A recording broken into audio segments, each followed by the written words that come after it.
সে কেন বারবার সংলাপের বোঝাটা বয়ে বেড়াবে? কেন তাকে প্রতিটা অভিনয়ের আগে বারবার স্ক্রিপ্টে উল্টে তাকে পাতা দেখতে হবে?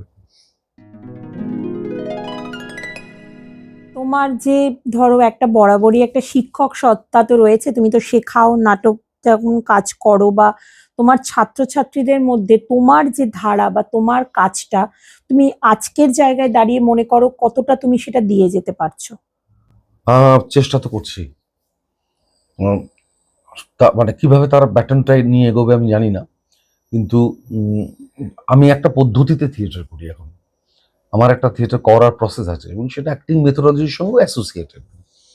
যে আমার প্রি প্রোডাকশনটা অনেকটা কন্টেন্ট নিয়ে যখন কাজ করি, যেমন প্রথম পার্টও যখন করলাম, তাতে অভিনেতারা কোনো প্রথাগতভাবে পাঠ মুখস্থ করে না। মানে বাড়িতে বসে পাঠ মুখস্থ করে এলো বা রিহার্সাল রুমে পাঠ মুখস্থ হচ্ছে, কোনো ছোট জায়গায় কম্পোজিশন হচ্ছে, তারপরে একটা আমরা একটু বড় জায়গায় গেলাম, হাঁটাচলা করলাম।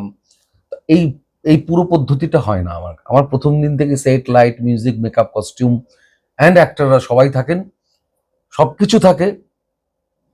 একটা রাফ মিউজিক্যাল প্যাটার্নও থেকে যাচ্ছে, আলোও থেকে যাচ্ছে, মঞ্চও থাকছে, সবই থাকছে, কিন্তু অভিনেতাদের স্মৃতিতে কোনো সংলাপ থাকছে না। তো ওটা আমরা আচ্ছা, ওখানে স্পেসে বিল্ড করতে করতে যাই ও ওখানেই তৈরি হয়? এবং সেই আচ্ছা। মেমোরাইজেশন টেকনিকটা সঙ্গে একটা স্পন্টিনিটি অ্যাসোসিয়েটেড, হিসেবে বিজ্ঞানও অ্যাসোসিয়েটেড একটা। কিন্তু সেটা তো অভিনেতাদেরকে বিজ্ঞান আলাদাভাবে বোঝানোর দরকার হয় না। তারা পদ্ধতি বোঝেন যে আমি কিভাবে কথাগুলোকে মনে রাখবো, কিভাবে।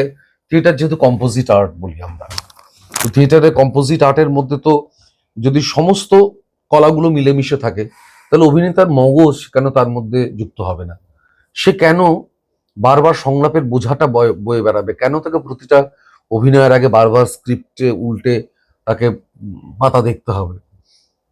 সে কিভাবে একটা দীর্ঘ, মানে আমাদের যেহেতু দু ধরনের মেমোরি আছে, একটা শর্ট টার্ম মেমোরি, একটা লং টার্ম মেমোরি। তো লং টার্ম মেমোরিতে আমাদের ওই অভিনয়ের কথাগুলো থাকে না, কিন্তু একটা অভিনয়কে সত্যিই যদি একটা অর্গানিক সেন্সেশনের জায়গায় নিয়ে যেতে হয়, অর্গানিক্যালি যদি আমাকে ট্রিট করতে হয়, তাহলে তো আমাকে কথার বোঝ আমার মাথা থেকে বা ঘাট থেকে নামাতে হবে।